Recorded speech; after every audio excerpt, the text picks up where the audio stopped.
Hey, good evening. Axşamınız xeyirli olsun. Necəsiz? Is God good? Tanrı yaxşıdırmı? Has God provided everything that Tanrı you need in your life? həyatımızda lazım olan hər şeyi Has he təmin given edib it mi to you bizə? for free? Pulsuz mu verib? Don't you like free things? Xoşlamırsınız pulsuz şeyləri? He's given us all O bizə things hər to şeyi enjoy.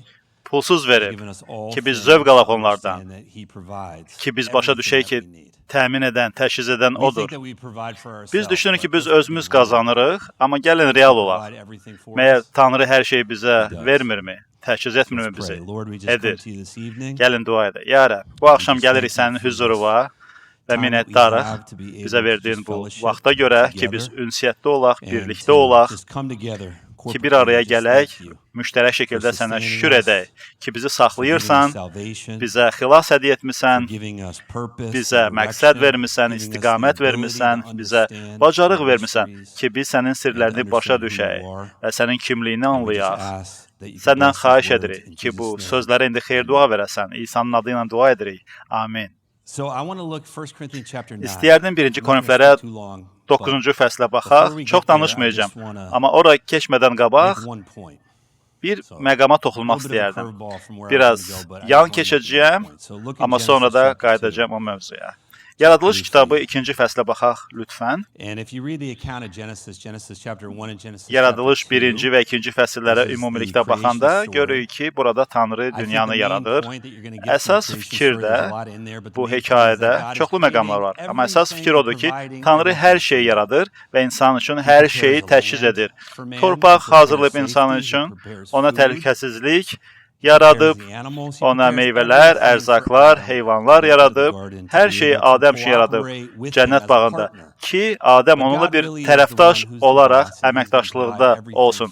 Amma Tanrıdır orada ağa, odur hər şeyi təmin edən, Adəm üçün bunu edib ki, Adəm də onunla əməkdaşlıqda olsun ki, Tanrının ona verdiyi, yaratdığı hər şey xeyir-dua olsun. Bu dünya xeyir-duadır. Xeyir-dua olmaq üçün yaradılmışdı. Amma bilirik ki, günah dünyaya gəldi və insan öz fikrinə görə seçdi, başqa yolla getsin, günaha batdı. Amma bir şeyi istəyərdim burada qeyd edim. 2-ci fəsildə, Yaradılış kitabında. 1-ci fəsildə görürük ki, Tanrı kişi və qadını yaradır. Amma 2-ci fəsildə görürük necə Tanrı qadını yaradır, xüsusiyyətlərini göstərir. 18-ci bənddə Rəbb deyir, çox maraqlıdır belə demək, Allah dedi. Dedi ki, insanın tək olması yaxşı deyil. O mənada ki, oxuyursan bu bəndi və düşünürsən, Tanrı yaradır və sonra deyir, aha, səhv etdim axı. İndi görürəm ki, səhv etmişəm. Yaxşı deyil ki, insan tək qalıb. Və bu biraz komik səslənir, hə? Ki, oxuyuruq öz perspektivimizdən, sanki Tanrı qərar çıxardır və sonra insanı yaradır, sonra deyir ki, aha, qadın hardadır? Yox. Amma bilirik ki, Yaradılış kitabı 1-ci fəsildə Tanrı nə deyir? Deyir ki, insan bəhrəli olacaq, çoxalacaq və yer kürəsini öz toxumu ilə dolduracaq, öz övladları ilə Adəm və Həvvanın böyük ailəsi olacaq, böyük bağı olacaq və planeti bürüyəcək bu cənnət bağı. Amma qadın yoxdur. Tanrı, aman Allah, yaddan çıxıb. Niyə görə qadını düşünmədim əvvəldən? Və nə deyir Tanrı burada? 18-ci bənd. Mən ona münasib olan bir köməkçi yaradacağam. Yəni, ona bir köməkçi yaradım, deyir Tanrı. İngilis dilində biz bu sözü oxuyuruq, Azərbaycanca yazılıb ki, köməkçi. Ki, Adəmə bir asistent lazımdır, köməkçi lazımdır. Kim ki, gələcək onun yanında və onun gününü təşkil edəcək. Adəmə elə bir adam lazımdır ki, onun gündəlik təqvimini yerbəyer edəcək və ona köməkçi lazımdır. Amma söz, İbran dilindəki söz burada, orijinalda, Əzər sözüdür. Heyrətamiz sözdür, əzər. Və Əhd Əthiqdə çox yerdə istifadə olunur, Zəburda istifadə olunur və hər zaman Tanrıya aid istifadə olunur. Bu söz göstərir ki, Tanrı İsrail üçün köməkçidir, onu qurtaran köməkçidir. İsrail problemdədirmi və nələri üçün təyin olunubsa Tanrı tərəfindən yerinə yetirə bilmirmi? Amma Tanrıdır onları qurtaran, köməyi göstərən. Və bu parçada Adəm təkdir və o, Tanrının ona verdiyi tapşırığı yerinə yetirə bilmir, Həvvasız. Və Tanrı deyir ki, mən həmin o şəxs olacağım ki, sənin üçün əzəri yaradacağam ki sənə kömək etsin.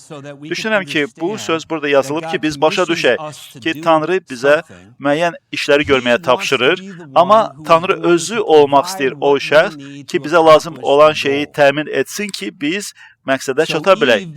Belə ki, Həvva Adəmin qurtaran köməkçisi olsun. Və hekayəni oxuduqca Yaradılış kitabında görür ki, insanlar Allahdan tapşırıq alırlar ki, missiyanı yerinə yetirsinlər. Yəni, toxum hasil etsinlər. İbrahimin hekayəsində görürsən ki, İbrahim yarada bilmir, övlad doğa bilmir. Maraqlı deyilmi bu? Niyə görə Tanrı elə bir qadın və kişini seçir ki, onların uşaqları doğulmur? Maraqlıdır, hə? Məncə Tanrı istəyir ki, onların əzəri olsun ki, onlar başa düşünlər ki, onların Tanrı tərəfindən tapşırdığı işi yerinə yetirmək insanlara bağlı deyil, amma Tanrıya bağlıdır ki, o onları təchiz etsin ki, onlar da məqsədi yerinə yetirsinlər. Belə ki, İbrahimin hekayəsində İbrahim gəlir Tanrının yanına deyir, ey Allah, sən mənə deyirsən ki, biz toxum yaradaq ki, o sonra ilanın başını əzəcək. Bizim vaxtımızda bu əmələ gəlmir, gücümüz yoxdur. Fikrim var, evimizdə bir adam var və onun adı Eli Ezer'dir. O da Ezer'dir ya. Sən onu istifadə edə bilərsən və Eli Ezer həmin o toxumu yaradacaq bir şəxs olacaq. Tanrı başına əyir, yox, ay İbrahim, mənə lazım deyil sənin Eli Ezer'in və ya sənin qurtaran köməkçin. Səbirli ol, bu mənim planımdır, ay İbrahim, mənim istiqamətimdə get və sən görəcəksən ki, mən sənin Ezer'in olacağım və sənə lazım olan toxumu yaradacağım. İbrahimin hekayəsində görürsünüz ki, orada mübarizə var və görürük ki, Tanrı yavaş-yavaş hərəkət edir və Tanrı bizim cədvəlimizə uyğun hərəkət etmir. Belə ki, Tanrı İbrahimlə bu münasibətdə görür ki, orada günah baş verir.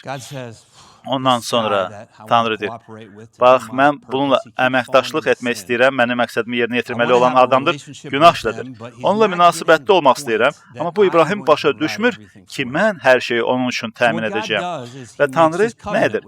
O, İbrahimlə əhd-peyman bağlayır və siz bu əhd-peymanı bilirsiniz. Və maraqlı bir hekayə var o əhd-peymanda. O da odur ki, Tanrı vəd verməlidir peymanda ki, əgər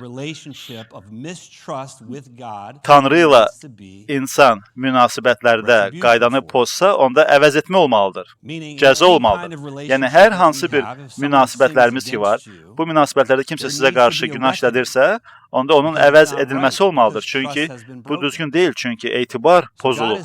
Belə ki, Tanrı İbrahimə deyir, mən sadəcə səninlə əməkdaşlıqda olmaq istəyirəm, ay İbrahim.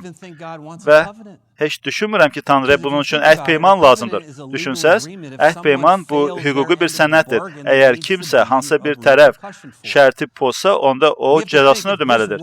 Və bu dünya, düşünürük ki, kamil olardı. Orada heç bir polis, heç bir hökumət, heç bir əhd-peymana da ehtiyac olmazdı. Çünki əhd-peyman insanın ürəyində ola bilərdi. O da o əhd-peyman ki, insanın ürəyindədir, məhəbbət baxımından hərəkət edərdi. Belə ki, Tanrı məcburdur. İndi əhd-peyman bağlasın insanla və əhd-peyman da nədir? İbrahimi yuxuya gətirir Tanrı, necə ki, Adəmi yuxuya aparmışdı və Tanrı Əzər olacaq, köməkçi olacaq. Çünki o əhd-peymanı yaradacaq, İbrahimlə onu bağlayacaq, amma İbrahim bu əhd-peymanda yatır, yəni iştirak etmir.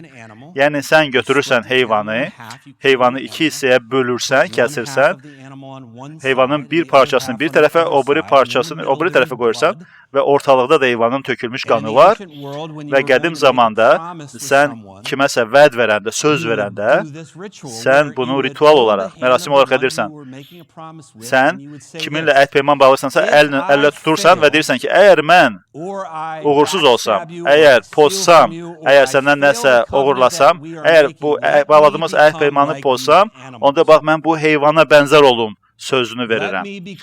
Mən bu iki hissəyə parçalanmış heyvan olum mən. Söz ver, and etişirlər. Və Tanrı bu əhd-peymanı özü ilə bağlayır. İbrahim yatıb və o deyir, təkrar ki, mən İbrahimlə əhd-peyman bağlayıram ki, iki tərəfdən biri qaydanı pozsa, onda qaydanı pozan tərəf bu heyvan kimi olsun. Və gəlin bunu indi praktiki olaraq deyək. Gedirsiniz bir işgüzarlıq səfərinə dostunuzla. Bu iş mənfəət gətirəcək. Sən dostluğu sevirsən, ona görə dostunla deyirsən ki, əla olacaq, işdən qazanacaq.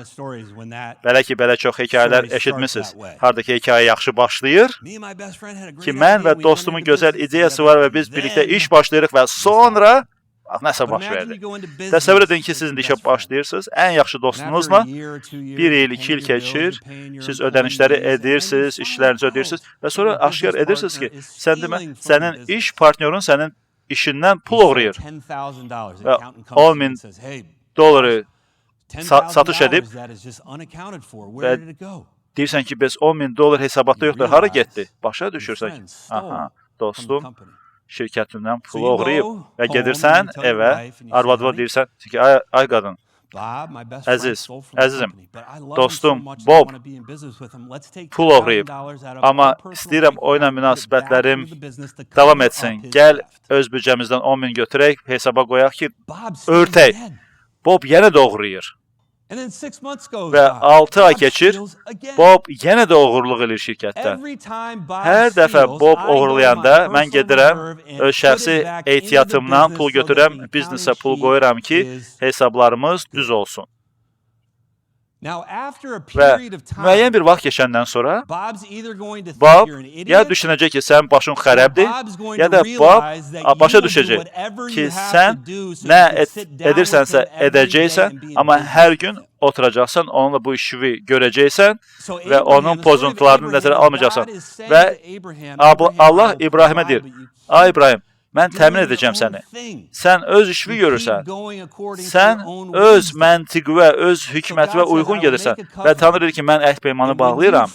Və sən yıxılanda, mən sənin günahı yenidən və yenidən və yenidən örtəcəyəm. Əvəzini verəcəyəm.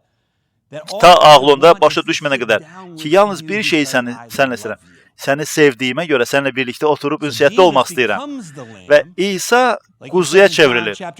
Yəhya 8:58-də deyir ki, İbrahim zövq aldı, çünki o mənim günümü gördü. Çünki o bilirdi ki, mən həmin o qurbanlıq quzuyam və o mənimlə gəzdi və İsa Məsih çarmıqda asılanda o mənim bu münasibətləri pozduğuma görə cəzamı ödəyən şəxs oldu, çarmıqda öz qanını tökdü. Və hekayə onu göstərir ki, Tanrı hər şeyi təmin edəcək və hər şeyi edəcək. Yalnız bir səbəbdən. Çünki o istəyir bizimlə birlikdə otursun və bizi sevsin. Məsələ bununla bitir. Ona İbrahim lazım deyil, ona Nuh lazım deyil, ona Davud lazım deyil, missiyanı yerinə yetirmək üçün. Ona heç birimiz lazım deyil, missiyanı yerinə yetirmək üçün. Bütün missiyanı o özü yerinə yetirdi. Və bizdə bu fikir var ki, biz getməliyik Allahın yanına və nəsə onun üçün etməliyik ki, o da təsdiqləsin ki, biz qazanmışıq. O isə deyir, hey, sən hələ yatmışdın, sən hələ günahlıydın, sən hələ bu dünyanın gedişatına uyğun yürüyürdün, mən gəldim, o heyvan oldum, özümlə əhd peyman bağladım ki, sən bunu, bu əhd peymanı qəbul edəsən ki, mən də bu əhd peymana görə hər şeyi örtüm. Keçmiş, indiki və gələcəyi hər şeyi örtüm ki, səninlə yalnız ünsiyyətim olsun. Və budur sonuncu məqam. İsa, Luka 16-cı fəsildə balaca bir biblik fakt göstərək. Luka 16-cı fəsildə Luka hekayə danışır. Zəngin adam və yoxsul barədə. Hekayəni bilirsiniz, Lazar hekayəsi. Və bu kasıbın adı var idi və zəngin adı qeyd olunmayıb. Və kasıbın adı nə idi? Lazar idi adı. Və Lazar, bilirsiniz, Yunan tərcümədir. İbran dilində Ezer sözünün Yunan tərcüməsidir. İsa bu adı, Lazarus adını bu hekayədə istifadə edir. Və deyir ki, Lazar İbrahimin qucağında idi. Və zəngin insan isə cəhənnəmə düşmüşdür. Və varlı adamın yer üzündə yaşayarkən hər şeyi var idi. Təmtarağı var idi, gücü var idi, varı var idi, nüfuzu var idi. Amma axırda cəhənnəmdə idi. Çünki bu zənginlik onun köməyidir. Amma İsa deyir, yeganə yol ki, sən cənnətə gedə bilərsən, yəni cənnət bağına gedə bilərsən, cənnət bağına qayıdışın yeganə yolu odur ki, əgər mən sənin ezerin olsam, Tanrı deyir, mən sənin ezerinə, mən sənin qurtaran köməkçinəm. Göylərdə elə bir şəxs yoxdur ki, onun göylərə qaldırılması üçün ezeri olmasın. Hər birimizin ezeri var, Tanrısı var ki, göyə qalxmaq üçün. Və indi həyatımız üçün, bu həyatımız iş həyatı deyil, amma anlayış həyatıdır bizim üçün bugün yer üzündə. O dərinliyi başa düşək ki, müqəddəs ruh bizə köməkdir ki, başa düşək ki, bizə yeganə şey lazımdır. O da Tanrının məhəbbəti. 1-ci Korinflərə 8-ci fəsildə deyilir ki, 1-ci bətdə ki, bilik insanı təkəbbürlü eləyir. Amma bilik hər zaman daha çox məhəbbətə aparır. Desəm ki, məsəl üçün, İsa səni sevir və bəzən biz küçədə insana müjdəni deyirik və deyirik ki, İsa səni sevir. Amerika deyirlər, hə, mən bilirəm, İsa məni sevir. Və o səviyyədə adamlar o biliyə malikdir. Və deyəndə ki, İsa səni sevir, onlar düşünürlər. Məyər onlar müqəddəs ruhu mu düşünürlər? Məyər onlar övladlığa götürülməni götürürlər? Və Tanrının təmin etdiyi hər şeyi təmin etməyi düşünürlərmi ki, o sadəcə Tanrı istəyir ki, bütün bu təminatı verməklə biz bunu qəbul edək və onunla birlikdə oturaq və o da bizi sevsin. 1-ci Korinflərə 9-cu fəsildir. Və orada Paul deyir ki, mən öz azadlığımı buraxacağım, çünki mən Tanrının məhəbbəti ilə əhatə olmuşam. Tanrının məhəbbəti məni məcbur edirdi. Və Paul nümunə gətirir. Çıxış kitabında nə var ki, qul və ağası ilə münasibətdə azad olur və qul seçir ki, mən azad ola bilərəm, amma səni, ey ağam, səni sevdiyimə görə qərar verirəm ki, sənin yanında qalıram. Paul deyir ki, biz Məsihin quluyuq. Yəni, borclu olduğumuza görə yox, amma azadlığımıza görə və anlayışa görə və təlimə görə, lüt və bitirilmiş iş təliminə görə ki, biz başa düşürük ki, Tanrı ilə münasibətlərdə biz pis partnyor idik. Tanrı hər şey özü etdi ki, bir gün biz başa düşək ki, onun etmək istədiyi və etdiyi yalnız bir şey var ki, o bunu edir ki, sadəcə məni sevmək üçün. Mən dedim, ya Rəbb, sadəcə məni sevməkdə davam et. Və mən heç nəyi qurban vermirəm, düzünü desəm, bu sonuncu məqamım. Mən heç nəyi qurban vermirəm. İnsanlar hər gün nəyisə qurban edirlər. Hər bir gün nəyisə qurban verirlər. Amma düşünsəz ki, o hekayəni harada ki, adam, İsa danışır hekayəni ki, insan gedir çölə və orada tapır həmin o xəzinəni və gedir hər şeyini satır ki, o torpağı alsın, orada xəzinə var. Və biz başa düşməliyik ki, biz nə qədər varlıyıq ki, nə qədər Tanrı bizə verib, biz anlayırıq ki, hər şey ki, mənə həyatımda lazımdır, ki, mən Allahın məqsədini həyatımda yerinə yetirim, o bunun üçün hər şeyi təmin edib və Tanrı təminat edəndir. Mənim yalnız bir şey etməliyəm ki, mən bunu qəbul etməliyəm, bunu başa düşməliyəm və bunu istifadə etməliyəm. Kimsə deyir ki, sən nə qədər həyatımı qurban vermirsən yolunda. Mən deyirəm, sən heç bilmirsən, mənim qurban gətirdiyim heç nədir. Bilirsən, nə qədər Tanrı mənə verib. Bilirsən, nə qədər Tanrı məni təşhis edib. Tanrı hər şeyə malik olan Tanrıdır. O bizə hər şey verib. Deyir, öz həyatımı burax, öz mülkümü burax. Çünki mənim sənə verəcəyim daha böyük bir şeylər var. Və bu sanki Esavdır. O deyir ki, mən ilk doğuş haqqımı satacağım. O başa düşmürdü, bunun mənası nə idi? Əgər sən başa düşsən bunun mənasını, onda başa düşəcəksən ki, bundan daha dəyərlisi yoxdur. İsa Məsih sənə sərmayə etdiyi və sənə verdiyinin onu dəyərləndirmək, onu qədərini anlamaq mümkün deyil. O, olduqca çox verib. Və insan deyir, o, sən həyatını sərf etdin ki, Məsihin dalınca gedəsən. Yox, mən heç nəyi qurban verməmişəm. Tanrı hər şeyi qurban verib. O, hər şeyin əvəzini verib. Və o məni o qədər sevir ki, mən başqa hara gedə bilərəm? Tanrının İsa Məsihin əbədi həyat sözü var mənim üçün. O səni sevir. Əgər bugün özünü mühakimədə hiss edirsənsə, təqsirli hiss edirsənsə, bunları boş ver. Çünki Tanrı hər şeyi təmin edir. Bu bizim insaniyyətimizin fəaliyyətidir ki, biz düşünürük ki, neysə qazanmalıyıq. Amma müqəddəs ruh bizə dərin anlayış verib ki, Tanrı səni sevir. O bizə baxanda, o nə təqsir bizdə görür, nə xəcalət, nə də ki, nakamlıq bizdə görür. O bizə baxanda öz oğlunu görür və ata öz oğluna baxanda zövq alır və o sizə də eyni yolla baxır. Çünki o hər şeyi təmin edib sənin üçün ki, sənə bu cür öz oğluna İsa Məsih baxar kimi baxsın. O bizə ən böyüyünü verib.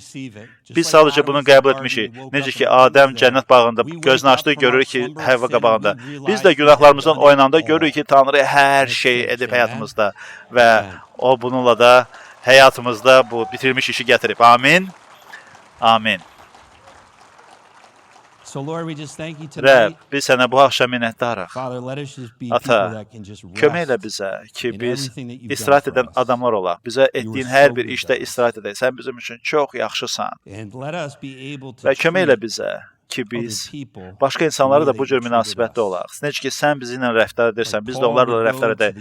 Necə ki, Paul gedib deyir ki, mən Yahudilər üçün Yahudi oldum ki, Yunanlar üçün Yunan oldum, barbarlar üçün barbar oldum ki, heç olmasa bir neçələrini udum, Məsih üçün udum. Ya Rəbb, biz sənə minnətdarıq, sənə şükür edirik və İsa Məsihin adı ilə dua edirik.